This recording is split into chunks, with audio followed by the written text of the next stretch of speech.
Hermanos, muy agradecidos al Señor venir aquí desde tanto tiempo. La última vez que estuvimos aquí fue en el año 2001. La primera vez que el Señor me concedió venir fue en el año 1988. Ahí tuve la dicha de conocer a Edilio, a Tony, a algunos más, la hermana Mari y varios por supuesto la hermana Evangelina. Y ahora el Señor permite venir con mi familia, con Yanina, con los chicos que ya están grandes y poder estar juntos. Como decía Álvaro, es una invasión peruana.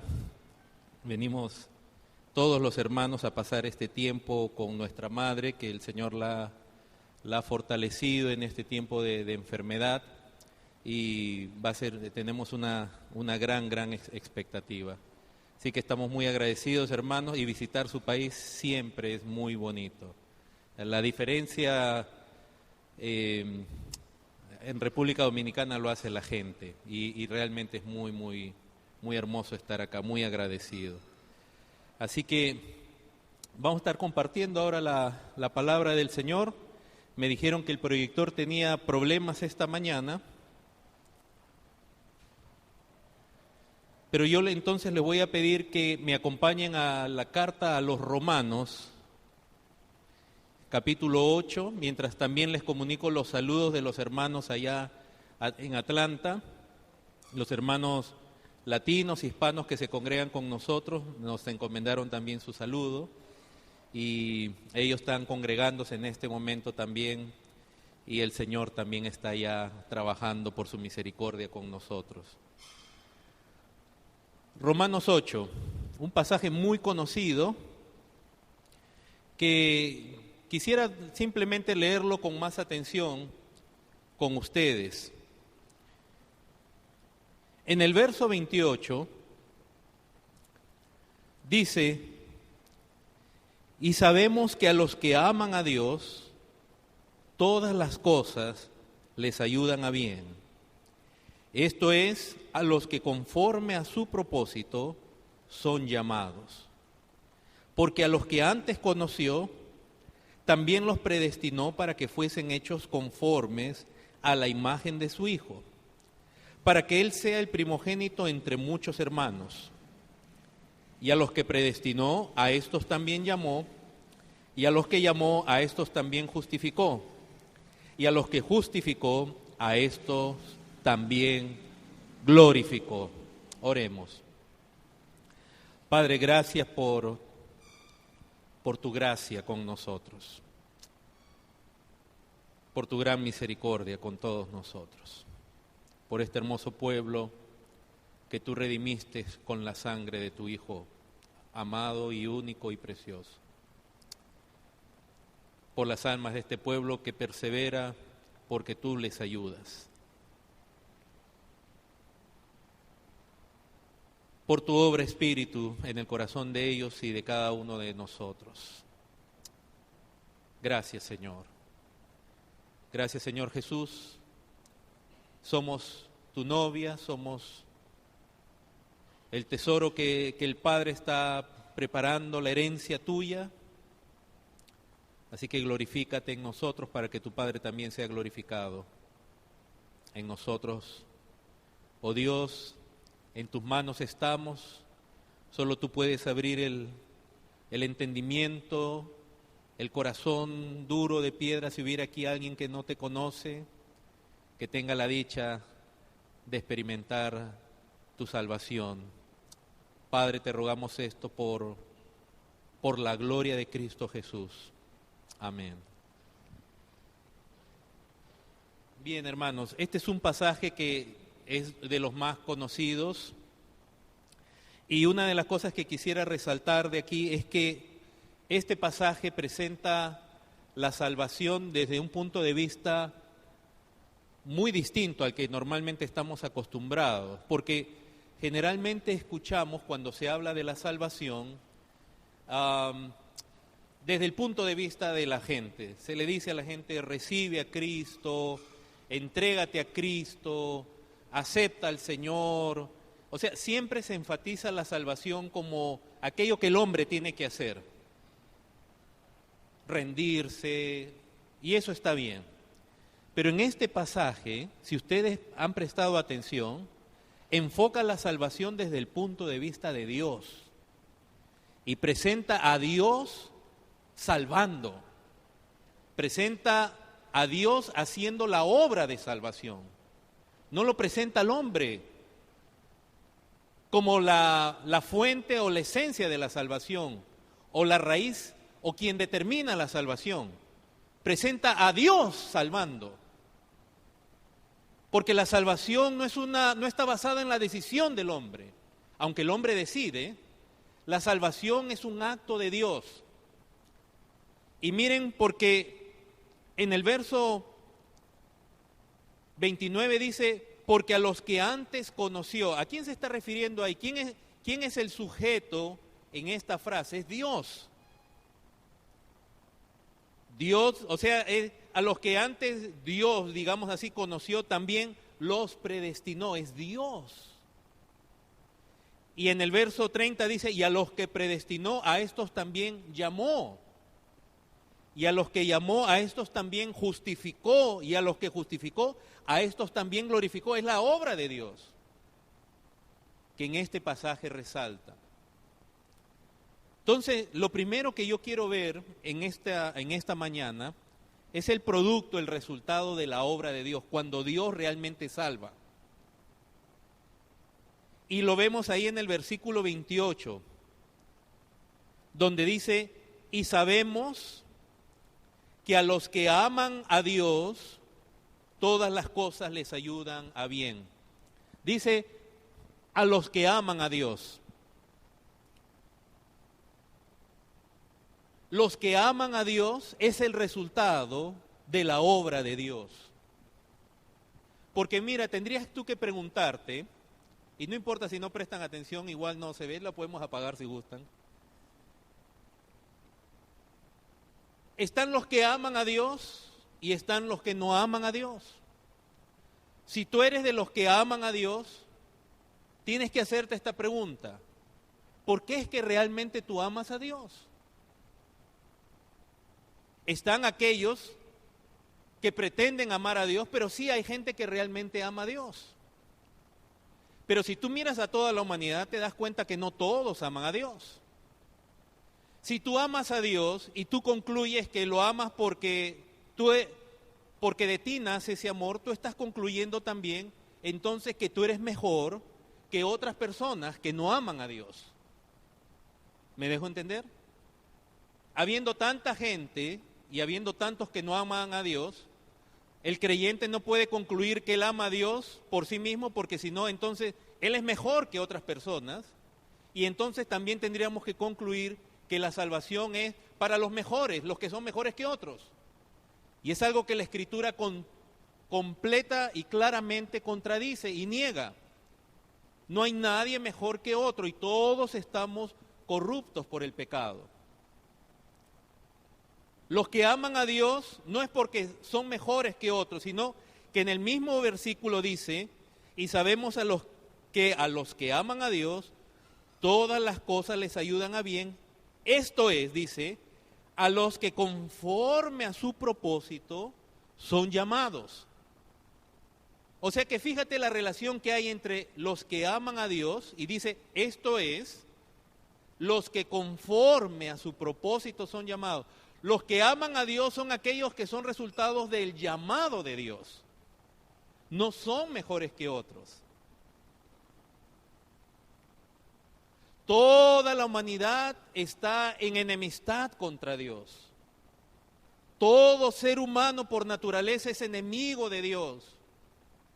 Yo le pregunté a Álvaro que habían estado estudiando, me habló que por buen tiempo han estado estudiando Colosenses.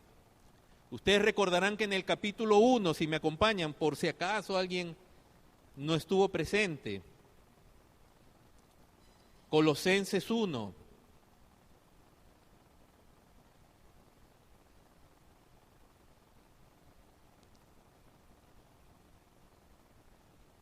Verso 21 dice, y a vosotros también, que erais en otro tiempo, ¿qué cosa? Extraños y enemigos. Miren, le está hablando a la iglesia y a ellos se les está diciendo, ustedes en otro tiempo, miren lo que eran extraños y enemigos. Todo ser humano es extraño a Dios, es extranjero, está alejado de Dios, es enemigo de Dios. Todo ser humano. La pecaminosidad del hombre consiste en ello, en que todo ser humano de por sí es enemigo de Dios. Usted dirá, pero yo nunca he odiado a Dios. Pero la indiferencia, porque es cierto, generalmente nosotros nos medimos comparándonos con otras personas. Entonces, cuando se habla de la pecaminosidad del ser humano, normalmente uno inmediatamente piensa en las noticias y en ese hombre que asesinó cruelmente a otra persona y dice, yo no soy como él. O si acá la palabra de Dios decimos que, dice la palabra, Dios nos describe que éramos extranjeros y enemigos. Nosotros nos comparamos con el ateo. Y decimos, no, yo no era ateo. Pero esta es la palabra de Dios y así nos ve a la iglesia. Dice, ustedes en otro tiempo erais extranjeros y enemigos en vuestra mente. En nuestra esencia éramos enemigos de Dios.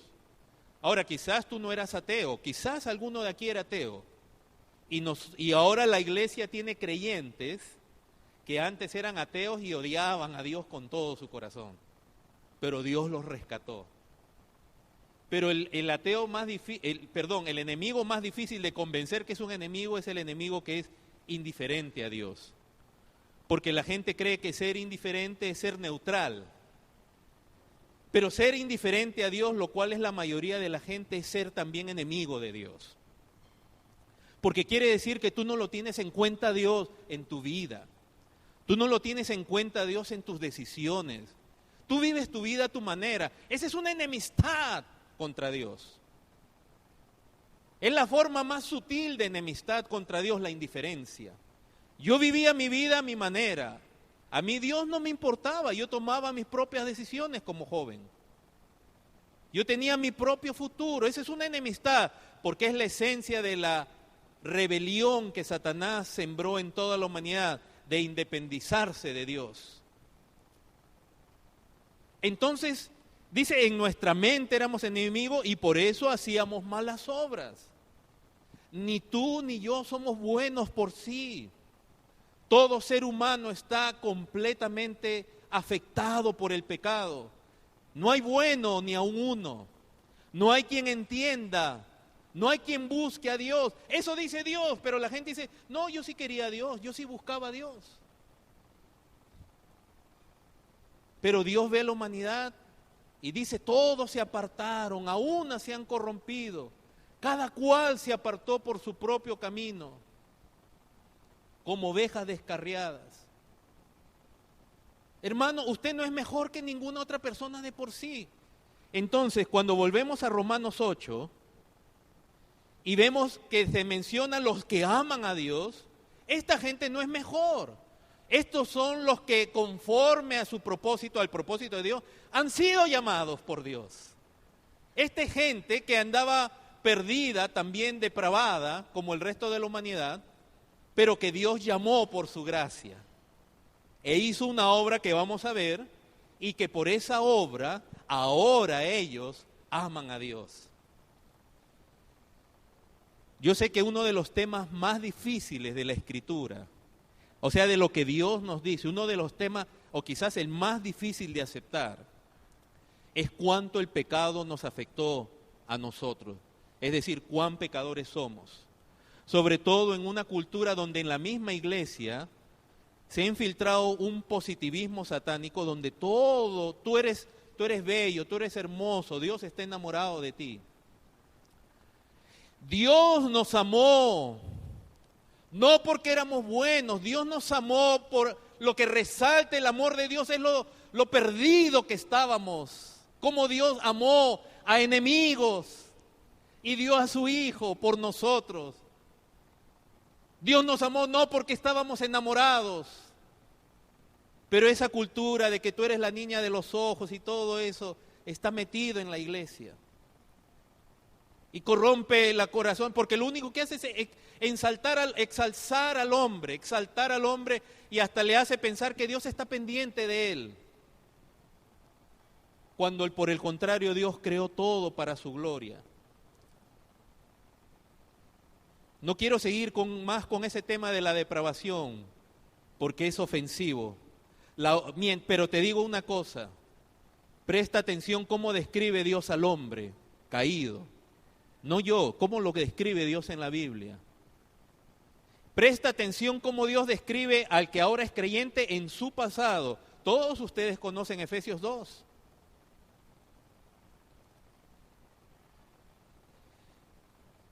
Donde se nos dice claramente que en otro tiempo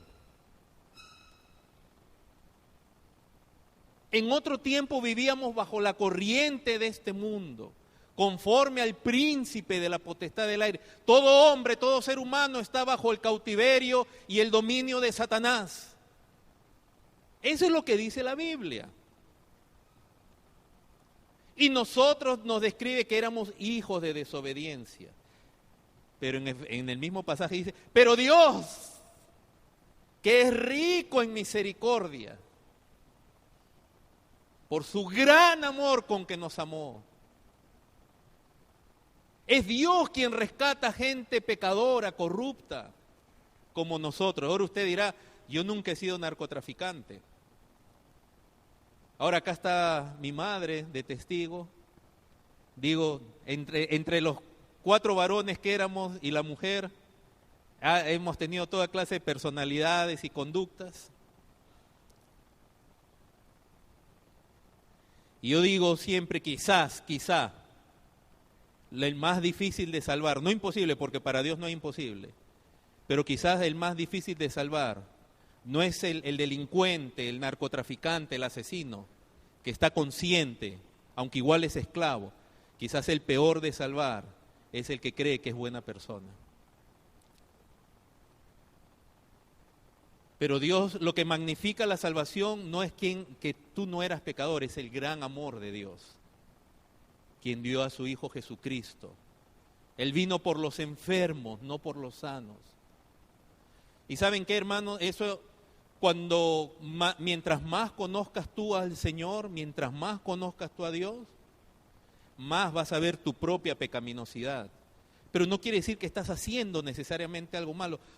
Mientras más conoces a Dios, más vas a conocer lo que tú eres en tu propia naturaleza y lo que tú eras antes de que Él te salvara. Porque aún siendo creyentes, nosotros todavía, siendo que tenemos un nuevo corazón, todavía arrastramos la vieja naturaleza que tiene que ser crucificada cada día. Fíjense, ese hombre como Isaías. Isaías tiene la experiencia que han tenido pocos hombres, de estar ante la presencia del Señor sin haber muerto. ¿Y se acuerdan Isaías lo que dijo? ¡Ay de mí!, dijo. Él vio serafines diciendo que el Señor era santo. Isaías como profeta, él dice, ¡ay de mí!, que soy muerto. Y él dice, porque siendo yo hombre de labios impuros, inmundos, y viviendo en medio de un pueblo de labios inmundos. ¿Qué significa eso que decía Isaías? Él notó que muchas de las cosas que decimos nosotros en cuanto a Dios y que servirle y todo, en el pueblo era lisonjas, impurezas. Pero el Señor, ahí en ese pasaje se ve la misericordia del Señor purificándolo y afirmándolo en la salvación. Ahora, si un hombre como Isaías, cuando vio al Señor, él se vio y dijo, ¡ay de mí que soy muerto! ¿Se han dado cuenta cómo Pablo se describe en las Escrituras cuando él habla de su pasado? ¿No era Pablo un fariseo, un hombre con la mejor conducta en medio de Israel? ¿Un cumplidor de la ley? Pero lean cómo Pablo se describe y dice, habiendo yo sido antes blasfemo, injuriador, perseguidor. Pero les quiero prevenir de esto, porque ese problema lo podemos, esa falsa pretensión de, digamos, de bondad, la podemos traer a la iglesia. Y de pronto queremos que los demás nos vean como buenos cristianos.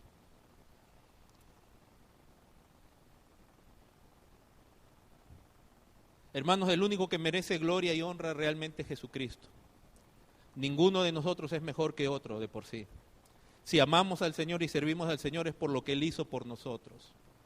Tú no necesitas ni yo ganar mérito. No se trata de que no nos importa qué opine la gente, no es esa la actitud.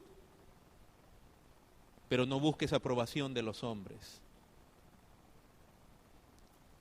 No busques que otros te miren y digan, ay, qué buen cristiano. No hagas las cosas para que los demás digan, qué buen cristiano, qué buena cristiana eres. No hagas eso.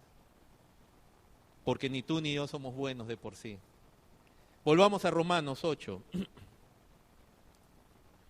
Entonces, primero hemos visto el producto, el resultado de Dios. Tenemos acá un grupo de gente especial que son los que aman a Dios. Estos han sido producto del llamado de Dios. Pero lo segundo que vemos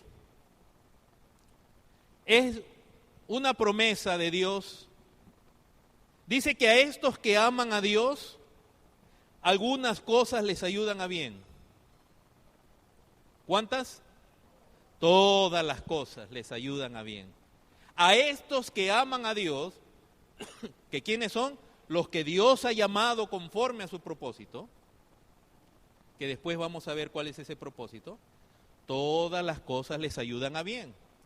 Ahora, esta idea de todas las cosas les ayudan a bien, hermanos, no es la idea que hoy día se promueve también en muchas iglesias, donde se dice, ay, te despidieron de tu trabajo, no te preocupes, un trabajo mejor viene, ¿no? ¿Te pasó esto? Es que algo mejor viene. Y así hay predicadores, algunos muy famosos en la televisión cristiana, por lo menos allá, que tienen a la gente engañando y embobándola todo el tiempo.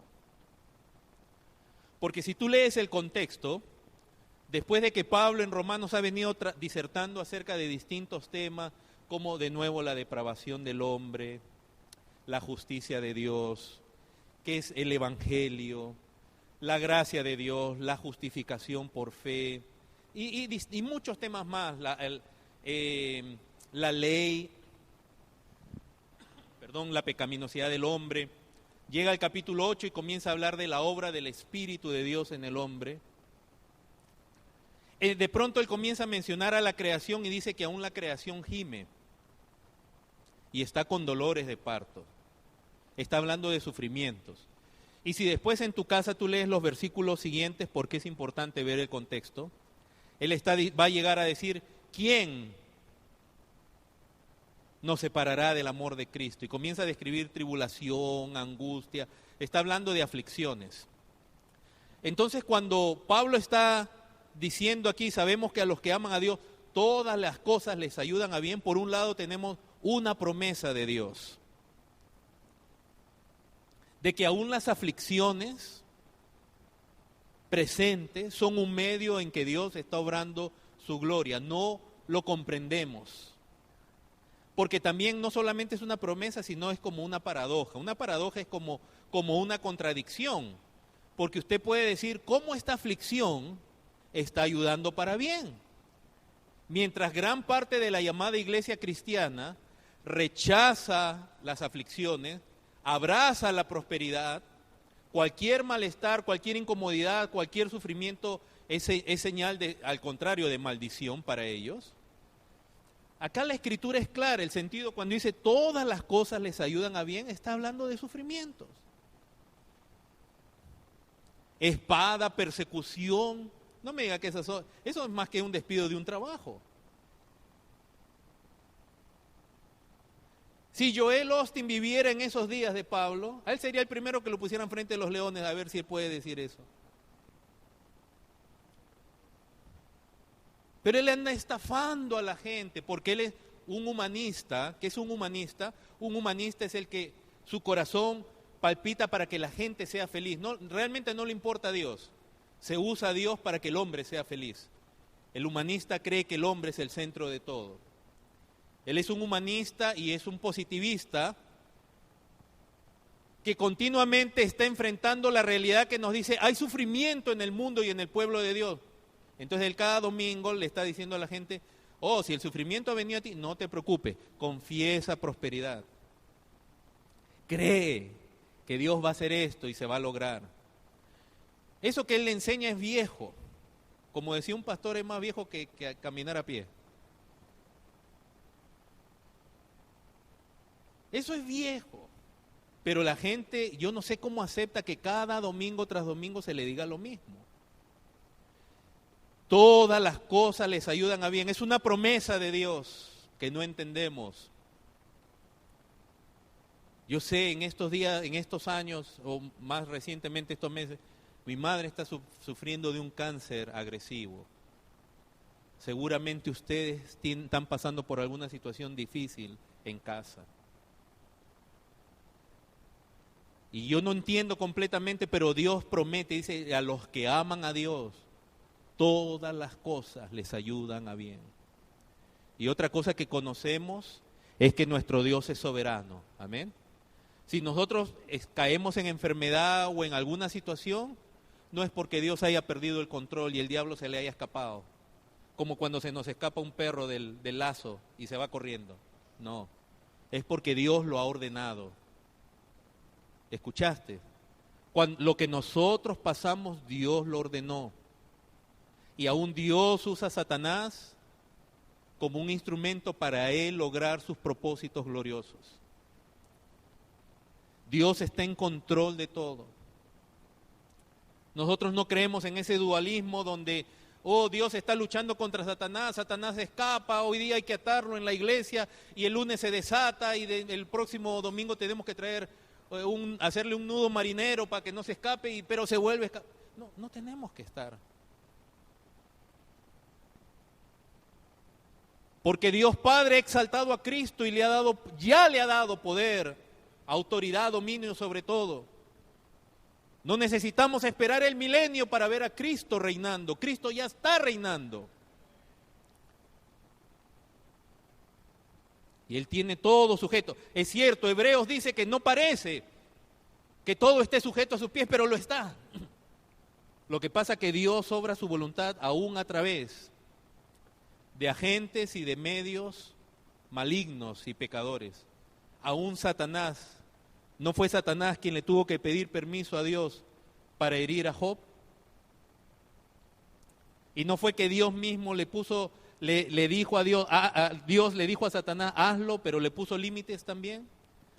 Tienes que también tener la seguridad no solamente de que Dios lo ordena todo, sino de que Dios le pone límite al mal. Satanás aquí no está haciendo lo que él quiere, ni el ser humano pecador. Parte de la gracia de Dios es que Él ha limitado el mal en el mundo. Pero es como decíamos también, no es solo una promesa, sino una paradoja, porque dice, todas las cosas les ayudan a bien. Pero esto es solo a los que conforme a su propósito son llamados. Tercero, hemos visto primero el producto, los que aman a Dios, es el resultado de la obra de Dios. Y ahora lo vamos a entender cómo se llega a ese resultado. ¿Cómo es que Dios puede salvar gente enemiga suya, indiferente, orgullosa, que cree que es buena? ¿Cómo Dios puede salvar y hacer que gente pecadora se vuelva a su pueblo que le ama, el pueblo que le anhela? Verso 29 dice,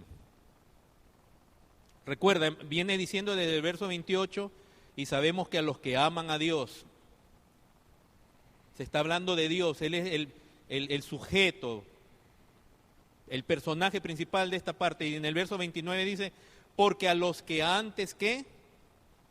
Conoció. También los que predestinó. ¿Cómo es que Dios obra este proceso? Lo que yo te voy a presentar hoy día, de pronto no es nuevo para ti, pero es conflictivo. Porque lo que acá la Escritura está diciendo es lo opuesto a lo que la mayoría de las llamadas iglesias cristianas creen. Y es que el hombre es quien decide la salvación.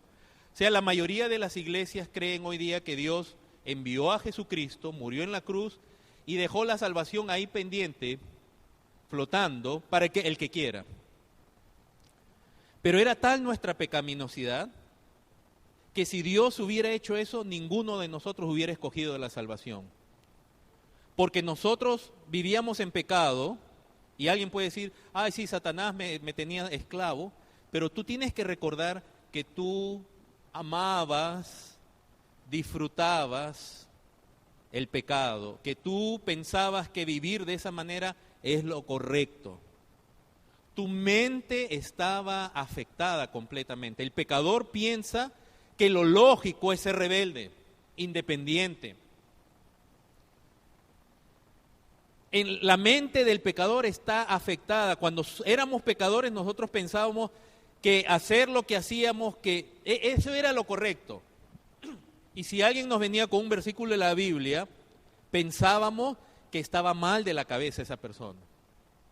Estábamos mentalmente, el hombre más inteligente puede tener premio Nobel, pero si es pecador, en su mente él entiende las cosas, para él las cosas de Dios son locura. Ahora, no solamente la mente estaba mala nuestros afectos, nosotros disfrutábamos el pecado. Miren qué tremendo, el ser humano tiene la capacidad de disfrutar lo que Dios abomina, Eso lo sembró Satanás en Eva cuando le mostró el fruto prohibido y de pronto ella vio, y dice que lo vio deseable, deleitoso. ¿Qué pasó en ese momento en el ser humano que lo prohibido lo vio y lo deseable y lo disfrutó y se lo dio a su marido? Hermanos, uno de los aspectos más horrendos que tenemos que tener cuidado, que aún como creyente todavía tenemos ese potencial, es de disfrutar el pecado. Decíamos, los que aman a Dios, es cierto, una de las características de los creyentes es que ahora hay un nuevo corazón, ahora aman al Señor, pero no ha sido erradicado de ti la posibilidad de disfrutar el pecado.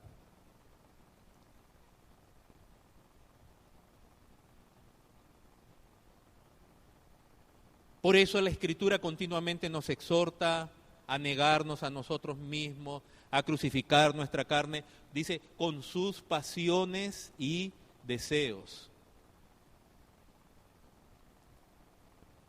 Entonces, mientras tú amas al Señor, ten cuidado porque tú mismo todavía tienes un área que puede disfrutar el pecado. Pero aquí dice que a esos pecadores, dice a los que antes conoció. Entonces, acá se menciona que Dios desde tiempo antes, a esos que Él conoció, a esos Él predestinó, verso 30, mira lo que dice, y a los que predestinó, ¿a ellos qué? Verso 30, a los que predestinó, ¿qué? Llamó. ¿Y a los que llamó, qué? Justificó. ¿Y a los que justificó, qué? Miren, a los que antes conoció. Este es el tema tan controversial que tiene que ver con la elección de Dios. Que Dios desde la eternidad, antes de crear todas las cosas, Él sabía del pecado que iba a entrar en el universo, primeramente en los cielos, luego en la tierra, por medio de Adán y Eva. Y desde antes de crear todas las cosas, la salvación fue diseñada también. Pedro nos dice acerca de Cristo que Él es el Cordero inmolado destinado desde antes de la fundación del mundo. Y acá la palabra dice en el verso 29, a los que, no solo dice a los que conoció, dice a los que antes conoció. Ese prefijo, en griego es el prefijo, antes, está hablando de un conocimiento de Dios, dice a los que, fíjense esas palabras, a los que Dios, a los que antes conoció. Está hablando de un conocimiento especial de Dios. Ahora usted dirá, y miren, fíjense, ¿Dios conoce a todos los hombres o no? Dios conoce a todos los hombres al detalle. Conoce el más íntimo pensamiento de cada ser humano. Ahora yo les hago una pregunta. ¿Todos los hombres van a ser salvos? ¿Todos los hombres son salvos? Acá no se refiere a ese conocimiento general de Dios. Un Dios omnipotente que conoce a todos al detalle. Él no necesita que se le diga nada de nadie. Porque acá está diciendo, está afirmando de la salvación y está hablando, dice, a los que antes conoció, a esos predestinó, a los que predestinó, a esos llamó, a los que llamó, a esos justificó, a esos glorificó. Está hablando de un conocimiento especial. Es un conocimiento íntimo, es un conocimiento personal. Es la misma palabra que se usa cuando se dice que María no había conocido varón. Es la misma raíz que tiene que ver con que cuando dice después que José no la conoció, sino hasta que hubo dado a luz a su hijo primogénito, que se usaba en referencia al conocer a alguien muy íntimamente. Fíjense, cuando el ángel se le apareció a María y le anunció que iba a ser la madre del Salvador, la respuesta de María es, ¿cómo va a ser esto si no conozco varón? Ahora pregunte, ella no conocía a ningún hombre. Había vivido en una cueva toda su vida. Ella conocía varones, pero cuando ella decía no conozco varón se refería a ese conocimiento íntimo, impersonal, especial. Esta es la misma palabra. Entonces, no se refiere al conocimiento general de Dios que tiene de todos los hombres, sino que Dios, como dice Pablo en la carta a los Efesios, dice que Él nos escogió, o sea, Dios decide, puesto que la humanidad toda se cayó en pecado, es Dios quien tiene que intervenir para salvar, porque aunque Cristo hubiera muerto en la cruz, ningún hombre hubiera escogido la salvación, porque para todo hombre eso es locura. A los que Él conoce, con los que Él decide tener esa comunión especial, por gracia, porque la salvación es por gracia, cuando Dios escoge, Él no escoge porque tú eres mejor que otro, al contrario. Pablo en la carta a los Corintios nos dice que Él escogió lo necio, lo menospreciado, lo vil del mundo. Cuando Dios escoge, no lo hace basado en una preferencia, porque Él no hace acepción de personas. Cuando usted va al mercado y tiene manzanas delante de usted, ¿usted cuál escoge? ¿Las peores o las mejores? Las peores, ¿verdad? Y deja las mejores para la demás gente. ¿Cuáles escoge? Las mejores. Ese es hacer acepción. Pero en la humanidad no hay posibilidad de hacer acepción. Dios no hace acepción de personas. Y Pablo a los Corintios les aclara, al contrario, Él escoge lo peor. ¿Para qué? Para avergonzar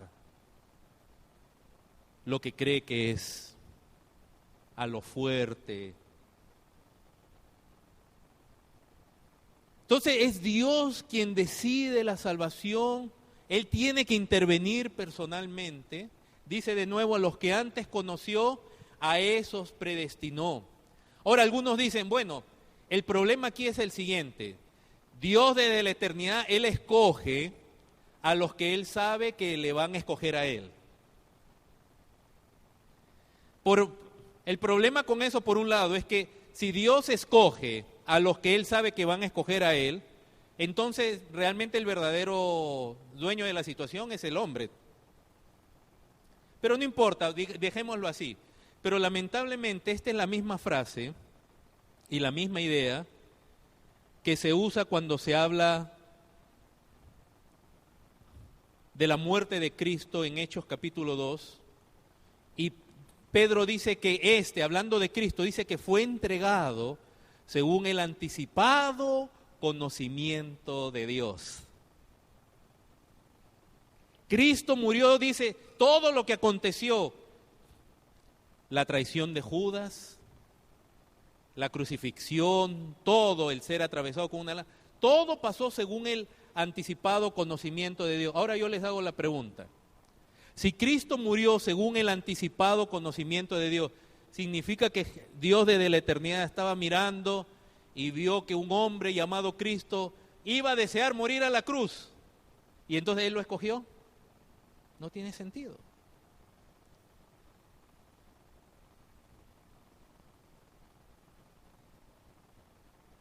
Dios en su anticipado conocimiento, Él decide las cosas. Él es Dios soberano. Él tiene control sobre tu vida y sobre mi vida, sobre tu corazón.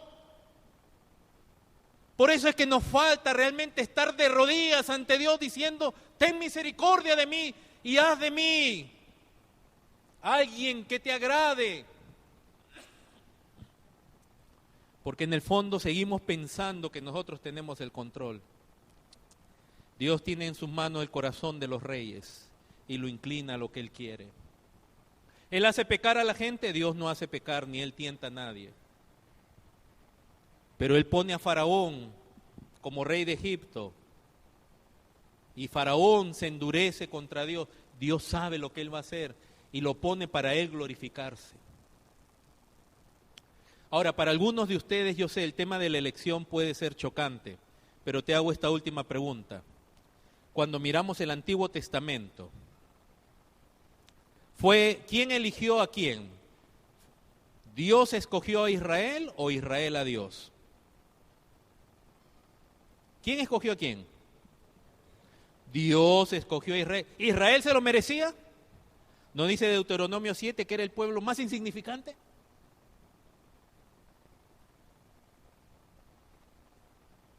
Si Dios hubiera querido glorificarse haciendo acepción, hubiera escogido a los egipcios, una potencia. Él escogió al pueblo más insignificante, agricultores, para Él glorificar. ¿Usted tiene algún problema de que Dios haya escogido a Israel? ¿Y por qué tiene usted problemas de que Dios haya escogido a su iglesia? Y al final la base de la elección está en la gracia de Dios y en la depravación del ser humano. Nunca te olvides que si Dios no interviene, nadie pudiera ser salvo. La gente le choca esto porque dice, no, Dios ama igual a todos. Cuando tú lees Oseas, mira el Dios que dice, una cosa es el Dios que se cree popularmente, pero mira, cuando tú lees la Biblia, Oseas, y él se refiere a Israel como su amada. Hay una parte donde Dios obviamente va a disciplinar a Israel y todo ello, pero algún otro pueblo en el Antiguo Testamento, Dios se refiere como su pueblo amado. En los miles de años de historia de la antigüedad, ¿a quién se refiere solo como su pueblo amado? ¿Y usted acusaría a Dios de acepción de persona? Jamás Dios dijo de los egipcios, este es mi pueblo amado. E Israel fue desechado en el sentido de que Dios determinó en los tiempos abrirle la puerta a la salvación, al conocimiento del Dios verdadero a gentiles, como nosotros que no somos judíos. Pero es Dios quien tiene tu corazón en su mano. Por eso es que los cristianos ya no claman, porque creen que ellos tienen control de todo. Pero cuando conocemos que Dios es soberano, que Dios es quien conoce, predestina. Ahora no solamente Él predestina, sino en el verso 30 dice, llamó, no, Él a esos que Él conoce desde la eternidad, a quienes por gracia decide salvar, por misericordia, porque es gente perdida, pero si no nadie sería salvo. A esos Él los llama con el Evangelio. ¿Te acuerdas del día que tú decidiste buscar a Dios de tu propio corazón? ¿Quién se acuerda de eso? ¿No fue que Dios en su misericordia usó a alguien trayendo el Evangelio a tu vida? Estábamos tan perdidos que hasta necesitábamos ser llamados. Ahora Dios hace un llamado general con el Evangelio. A todos los hombres.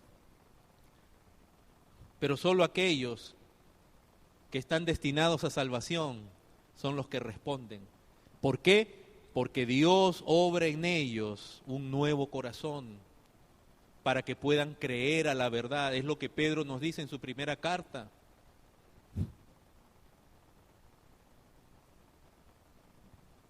Cuando dice que nos santificó por el Espíritu para obedecer al Evangelio. ¿Cómo es eso? Yo creía que primero obedecíamos al Evangelio para después ser santificados. Pero Pedro usa una expresión distinta en el capítulo 1. Creo que es del verso 2. Donde dice que nos santifica por el Espíritu para obedecer, para creer en el Evangelio. Lo que Pedro está diciendo ahí es que el Espíritu Santo tiene que intervenir para santificar, para apartar a un hombre pecador, para obrar en su corazón, para que ese hombre entonces tenga la inclinación, él mismo el deseo de obedecer al Evangelio y ser salvo. Porque por eso dice aquí, a los que también llamó, a esos también justificó. Acompáñame a Primera de Pedro, porque he visto algunas caritas que parece que les estaba hablando de física cuántica o no sé qué. Primera de Pedro capítulo 1.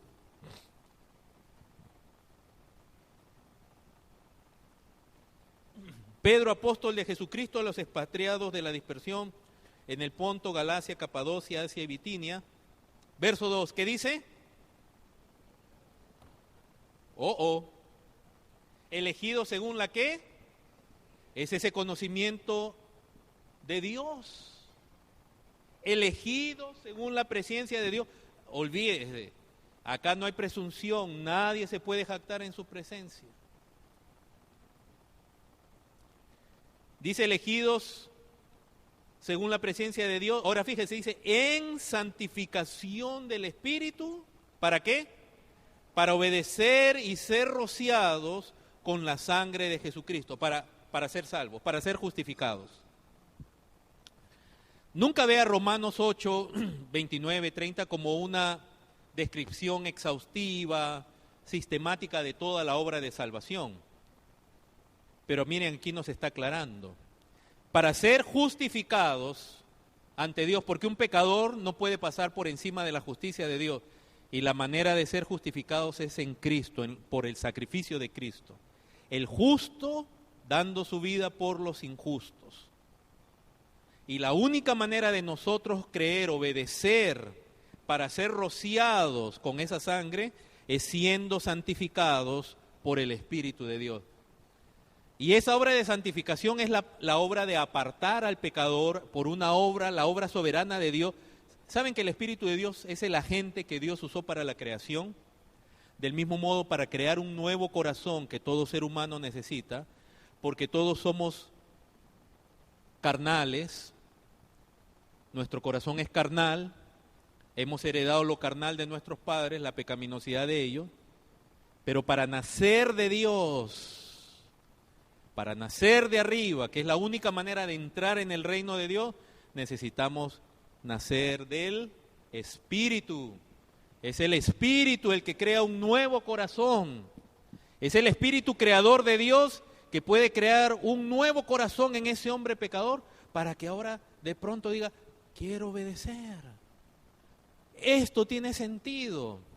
Y crea de verdad a Dios. El pecador no puede creer a Dios. Como dice John MacArthur, el problema del ser humano no es intelectual, es moral.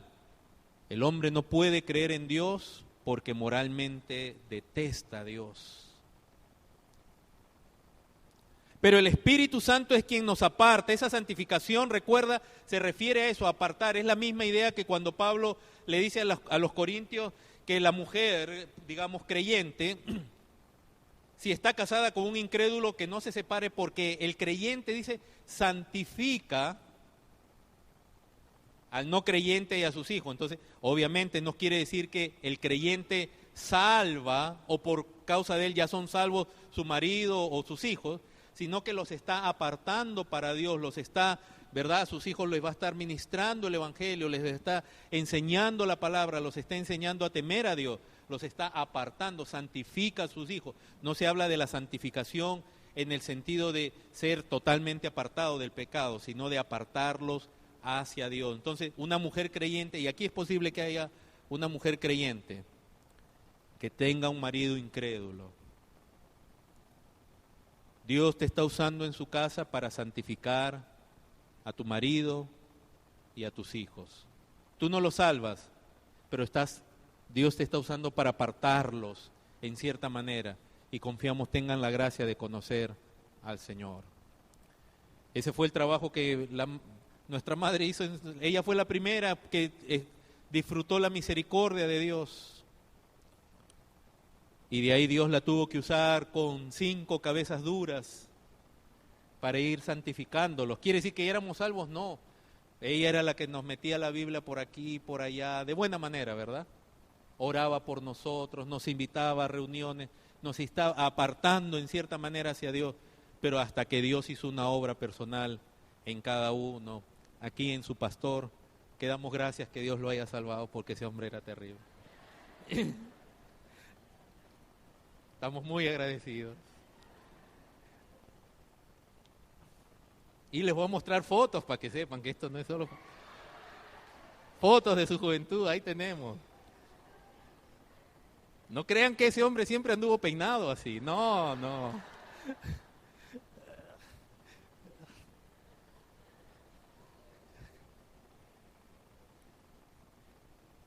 Vamos allá a entrar para terminar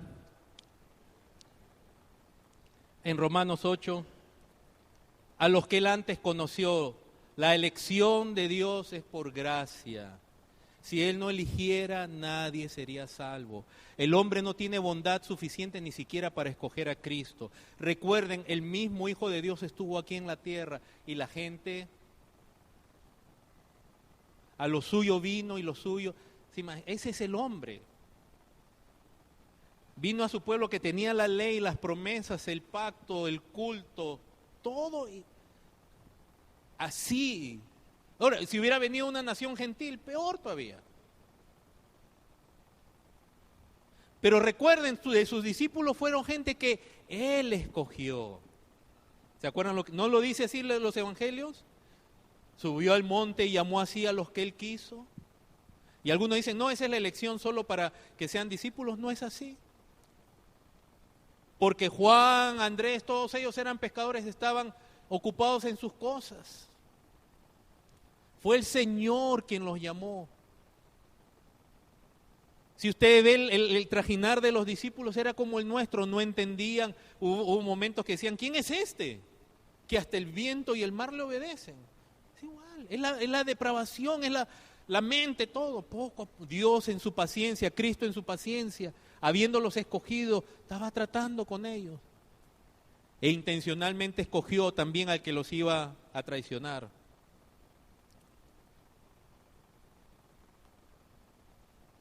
A Judas.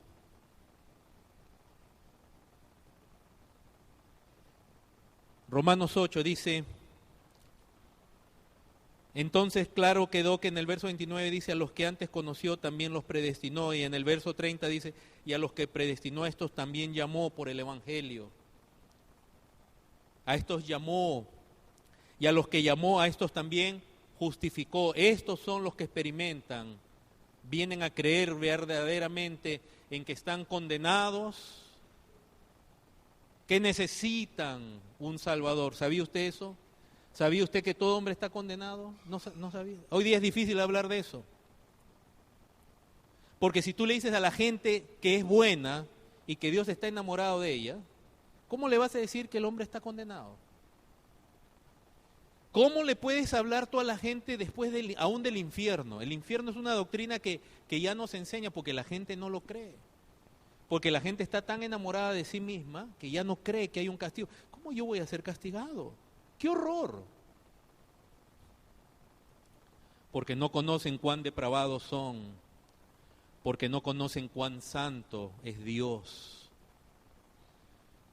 y porque no conocen que Dios es capaz de una ira absoluta, y a la gente dice, no, Dios no puede ni siquiera enojarse, Dios es más bueno que mi abuelito, y mi abuelito nunca se enojaba.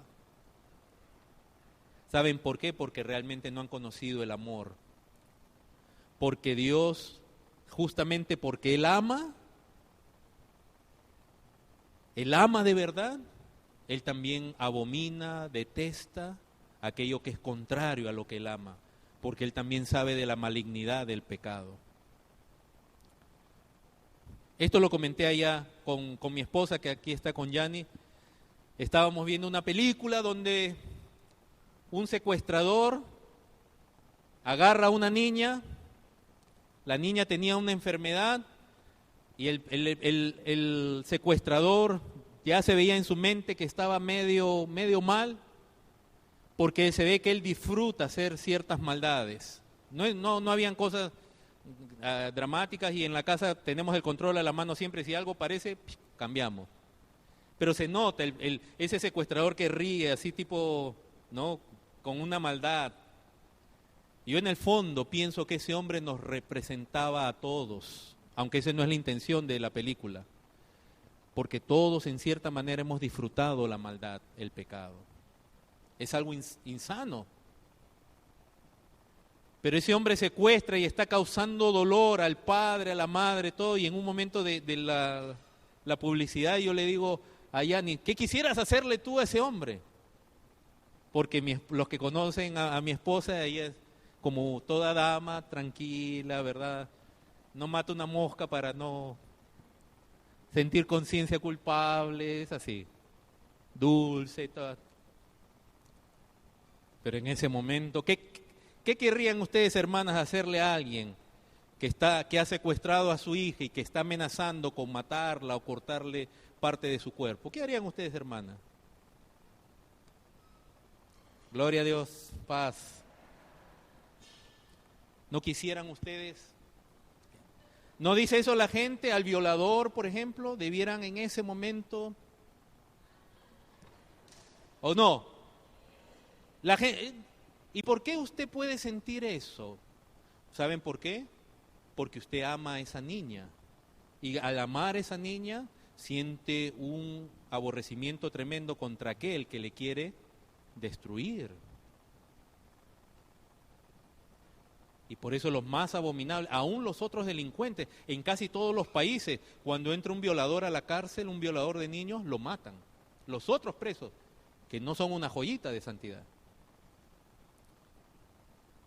Ahora, si usted siente aborrecimiento, ese aborrecimiento en ese caso es porque usted ama cosas que aún en nuestra condición pecaminosa amamos. ¿Cómo Dios no va a detestar al pecador que corrompe la mente de otros, que con sus acciones pasa por encima de su nombre y de su gloria? Porque cuando tú cometes pecado, no solo pecas tú, sino pecas contra otros. Y lo más probable es que llevas a otros a pecar contigo, intencionalmente o con tu ejemplo.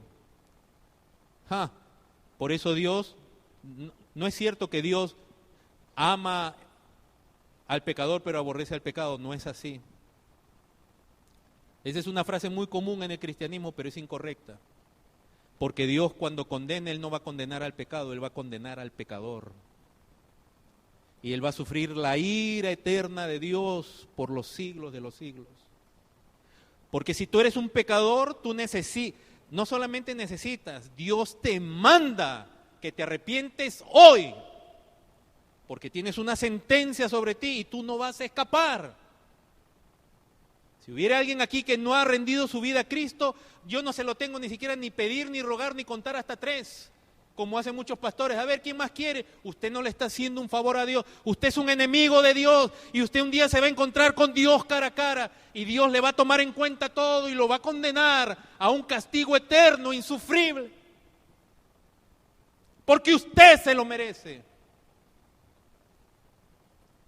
Por eso el hombre necesita ser salvo. No le hacemos favor a Dios, es Dios quien le ha hecho favor al hombre.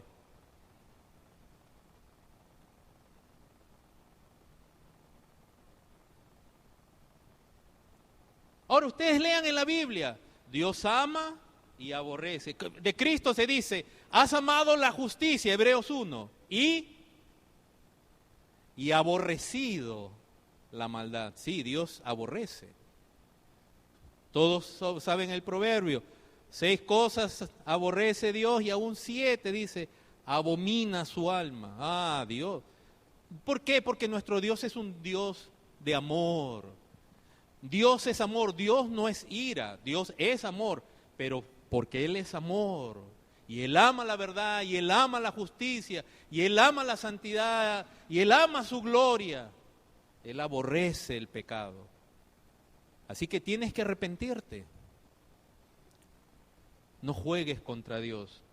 A los que Él llamó, Él justificó, necesitamos ser salvos, y a los que justificó, a estos también glorificó. ¿Qué quiere decir? Que a esos los lleva a terminar su carrera. La glorificación viene a ser el propósito que terminamos. Yo sé que el tiempo ya avanzó, ya la hora nos gana, pero solo déjame ver contigo aquí en el versículo 29 el propósito y así terminamos. Dice, porque a los que antes conoció también los predestinó para que fuesen hechos conformes ¿a qué? Ese es el propósito. ¿Por qué Dios salva? ¿Por qué Dios elige? ¿Por qué Dios predestina? ¿Por qué hace toda esa obra de gracia? Porque Él quiere concederle a hombres pecadores como tú y yo el ser hechos conformes a la imagen de su Hijo. Él no te quiere ver tanto a ti y a mí en nuestras peculiaridades. Él quiere formar los atributos morales, santos, perfectos de Cristo en tu vida y en la mía. Por eso Él rescata pecadores que aman el pecado, que disfrutan el pecado, aunque saben que está mal muchas veces, o aunque muchas otras veces piensan que es lo correcto, para de pronto formar en ellos las características de aquel a quien Él ama, que es Cristo Jesús. No, tú no vas a perder tu personalidad, tú vas a seguir siendo una persona, pero Él está formando en ti por su espíritu, por su palabra, características que no son normales en el ser humano, pero que sí son gloriosas y propias de su Hijo Jesucristo. A los que aman a Dios, dice, esto es, aquellos que conforme a su propósito. Los que aman a Dios, ¿quiénes son en conclusión? Los que están persiguiendo ese propósito. Los que quieren ver a Cristo en su vida. Los que saben que Dios a quien ha exaltado es a Cristo y como Él no hay nadie. Hermano, en la mañana cuando cantábamos y adorábamos al Señor aquí, a unos cantos tan preciosos dicen tales cosas de Dios. Y usted la puede decir con toda libertad y transparencia porque ese es Dios. Usted no es así. Dios le ha concedido a ser parte de Él. Pero cuando la iglesia adora a Cristo, la iglesia le adora de verdad. No adoramos a Cristo como haciéndole un favor porque yo soy muy espiritual y no, porque Él sí se lo merece. El hermano que dirigía aquí mencionaba de pasajes del Apocalipsis. Y usted recuerde Apocalipsis 4, que lo que relata es la exaltación de Cristo, de la ascensión después de su resurrección. Y todos los seres celestiales adorando al Padre y al Hijo. Todos. Cristo para nosotros debiera ser nuestra atracción. Nuestros afectos están en Cristo, no están en hombres, no están en nosotros mismos. No hay nada bueno en nosotros por nosotros mismos. Todo está en Él. Es más que una cristología de labios, simplemente decir Cristo, Cristo y no. Realmente el creyente dice, los que aman a Dios, ¿qué es los que aman a Dios? Los que son llamados conforme al propósito. ¿Cuál es ese propósito? Formar a su Hijo. ¿Para qué? Para que Él sea el primogénito, para que Él tenga la preeminencia entre muchos hermanos, para que nosotros no nos veamos a nosotros mismos, ni nos comparemos unos a otros, sino para que miremos a Cristo. Para que usted no diga, el pastor es mejor que yo o tal hermano, sino para que usted adore a Cristo. Y diga, si hay algo bueno en mí o en mi hermano o en mi hermana, esa es la obra de Dios. Ese hombre era un hombre duro, esa mujer era una mujer indiferente a Dios. Es Dios quien obró para que ahora él ame al Señor.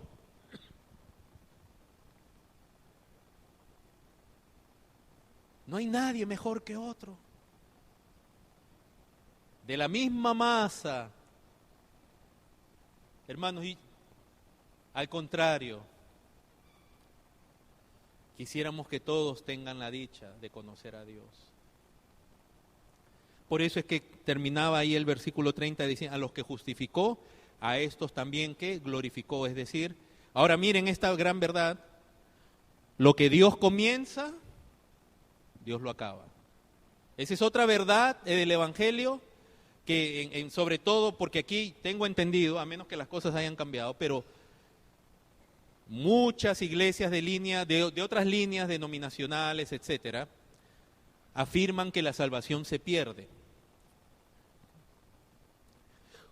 Yo quiero que vean ustedes aquí, que cuando Dios salva, no se pierde ni uno, pero cuando Dios salva,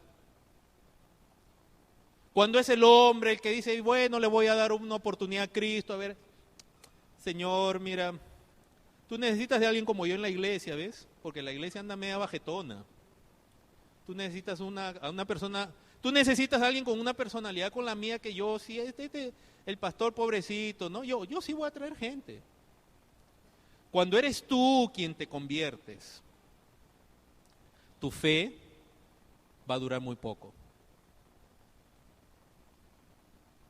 Puede ser, como dice la parábola del sembrador, puede ser que las pruebas o las cosas te terminen apartando.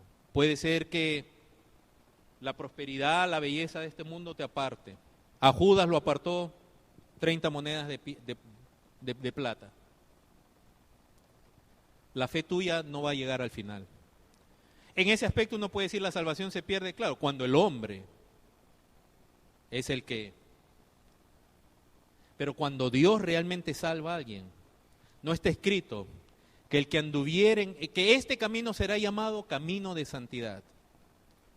Y no está escrito que el que anduviere por este camino, por torpe que sea, no se apartará. ¿Sabe por qué? Porque en este caminar los santos perseveran no por su astucia, ni por su propia integridad, sino por aquel que a pesar de nuestra torpeza, obra y nos lleva al final. Hermanos, los que tenemos ya cerca de 50 años de edad, nos quedan solo 20 años en este partido, en promedio, 20, 30 años, si Dios quiere. Ya estamos en el segundo tiempo, si estamos hablando de soccer, ya estamos en el segundo tiempo. Y ya estamos pidiendo agua, ya no...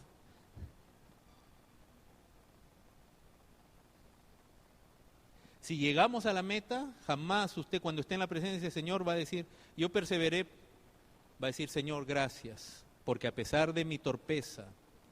¿Saben? Cuando Pablo decía que él se gloriaba en sus debilidades, es una palabra que fue traducida en la versión de 1909, la palabra que él usa es flaqueza. Todavía se usa en algunas partes. Ya no se usa mucho en la Biblia porque la palabra flaco ahora se entiende como alguien, lo opuesto a mí, ¿verdad?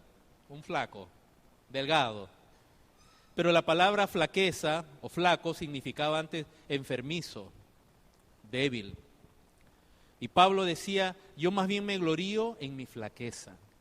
No está diciendo que él era flaco, que le faltaba carne debajo de la piel, que le faltaba guineos, mangú, mofongo. No, no, no.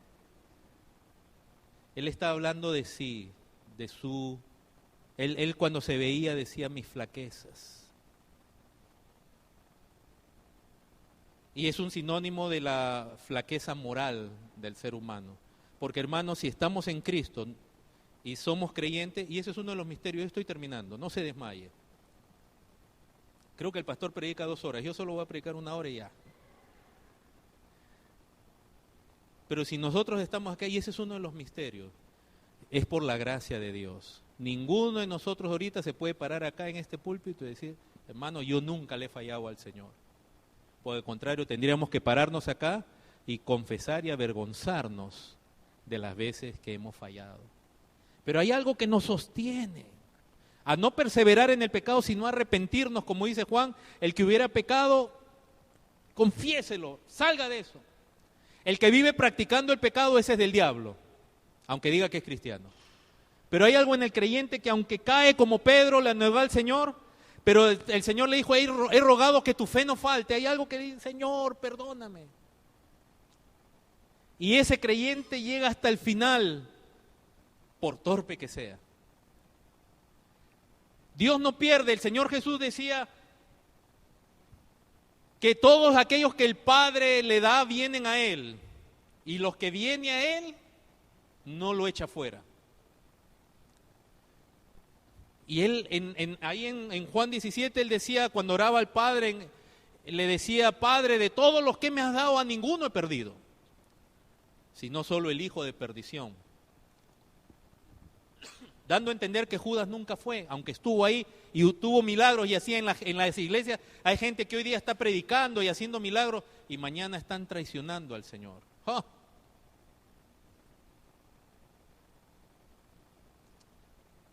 Pero esos nunca fueron verdaderos creyentes. Lo mismo lo aclara Juan en la primera carta cuando dice, estaban con nosotros, pero no eran de nosotros.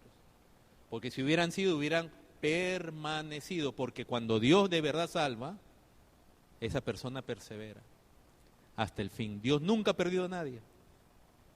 Y es la idea final de Romanos 8, y así concluyo, cuando dice, ¿quién nos separará del amor de Cristo? Y comienza a describir cosas que normalmente apartan a la gente.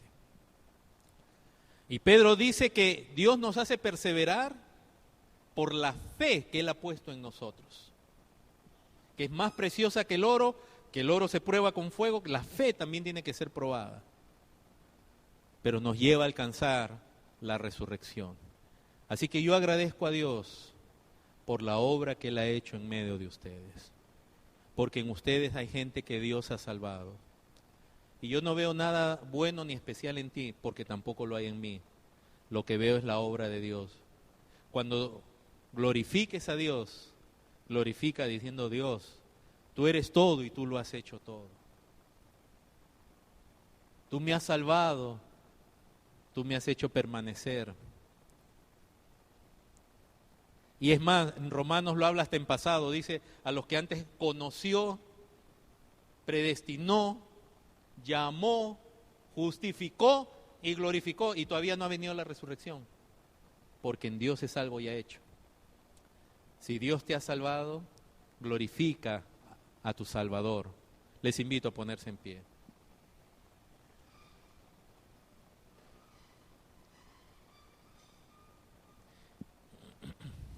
Y doy gracias a Dios que nadie se me murió. A mí me dio mucha risa cuando un pastor menciona, Pablo predicaba tan largo hasta la noche, que hasta la gente, hasta se le murió uno. El famoso Eutico se le murió, pero baja, lo resucita y sigue predicando. Pero hermanos, Dios es salvador. Si tú eres salvo, es por la gracia de Dios. Yo sé, lo que dice la Escritura es un poco chocante, ¿verdad? Cuando hablamos de cosas así, la elección, todo choca. Porque algunos dicen, no, Dios no pisa el libre albedrío del hombre. No, pero si Él te hubiera dejado en tu libre albedrío, hubiera seguido perdido por siempre, porque en tu libre albedrío tú querías hacer tu propia voluntad. El libre albedrío del hombre no es libre, es realmente esclavo del pecado. Solo Dios es libre completamente. Y por otro lado, el libre albedrío de Dios no es mayor que el del ser humano. ¿No tiene más derecho Dios sobre su creación o nosotros tenemos más derecho sobre Dios? Oh, qué precioso, hermanos, ser contados entre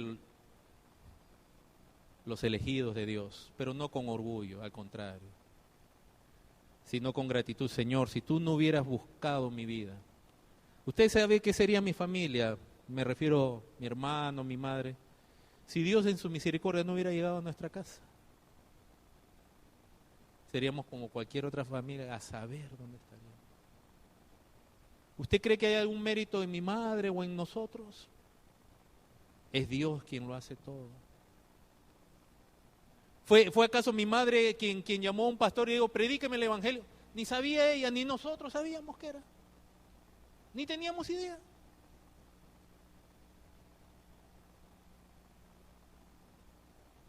Ni mi padre, ni nadie. Pero es Dios quien busca al perdido y es su amor tan grande, su gracia, que Él busca al perdido, al ciego, al necio, al muerto, para darle vida. Porque así se va a glorificar Él. Porque así el mismo que ha sido salvo jamás dice, por eso Pablo en Corintios termina diciendo, para que nadie se gloríe en su presencia. ¿Quién se puede gloriar?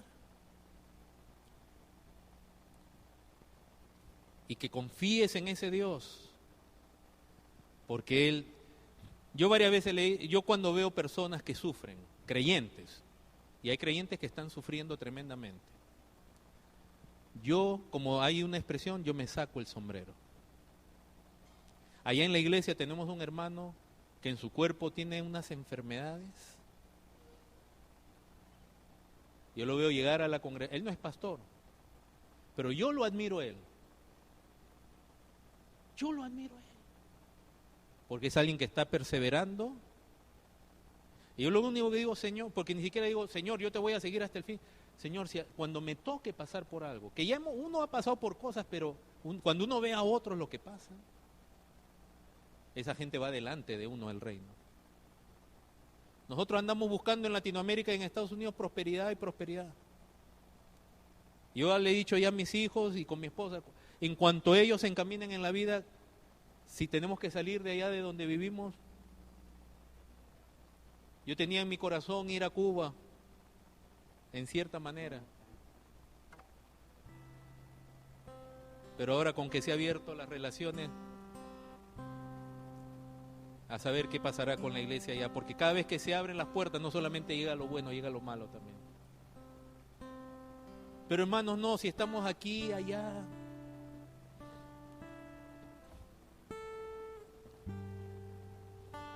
debemos servir y amar al Señor y no tener temor del mal, ni condicionar a Dios por nuestra propia vida. El que quiera salvar su vida, la perderá, porque en Dios estamos seguros. No busquemos lo que busca el hombre busca comodidad, bienestar. Busquemos servir al Señor.